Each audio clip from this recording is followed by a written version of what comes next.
When I come out here, I disappear into my own little world, you know. This is my secret fort. And I can come out here and I can let my imagination go wild, you know. People are always asking me, these like, want me to clue them in on my dream. If you wake up in the morning, like, you know, to give me 5 words to sum up your dream last night, it's like, oh God, you know, it was like this, but it was like that. I was here, but I was there.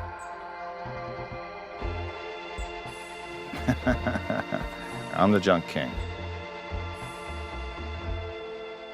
I've been doing installation work using found objects since I was about 16. People started asking me, what are you doing, and so on, and I was at first kind of confused by it. My mom was the one that gave it the name Cathedral of Junk. Really kind of naming something as a spiritual act, you know, it's like, it's powerful, and it's alive. One of the things that happens here is that people go down memory lane. They see something and it brings up these memories.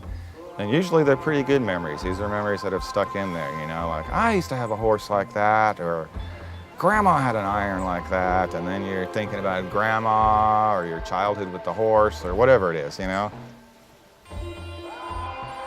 It's cool that people tag it.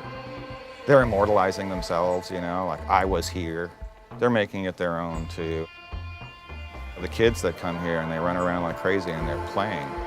Actually, I think playing is like praying. I think it's a sacred act. I think it shows the ultimate reverence for life.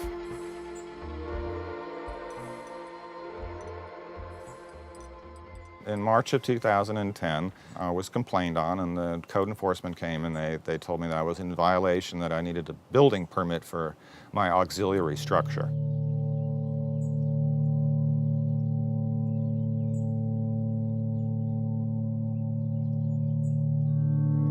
In order to do that, I had to tear down everything out of the easement, and then I had to have an engineer sign off on it. Tearing stuff down was just super traumatic. I mean, you know, it was like an amputation. This arm's going to heal and it's still going to be there, but there's like this phantom limb pain I still experience from what's gone here. It was really heavy-handed the way they went about it, and they treated me like a criminal from the get-go. They put this red placard up front that said dangerous conditions exist. They wouldn't let anybody in here. You know, the whole first part of the cathedral is gone. 60 tons of stuff disappeared.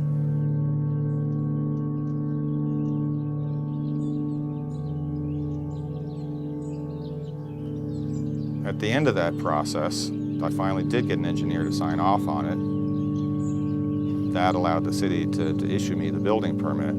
And so I was allowed to let people in here again.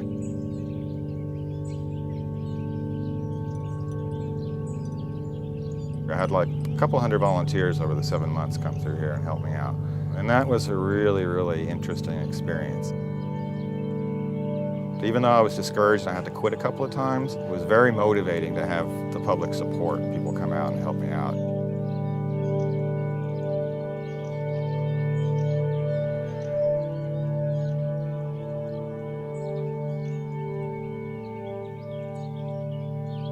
The cathedral really is a cathedral. It has a congregation. It has a life. It serves a public purpose. It really is owned by all these other people too, not just by me.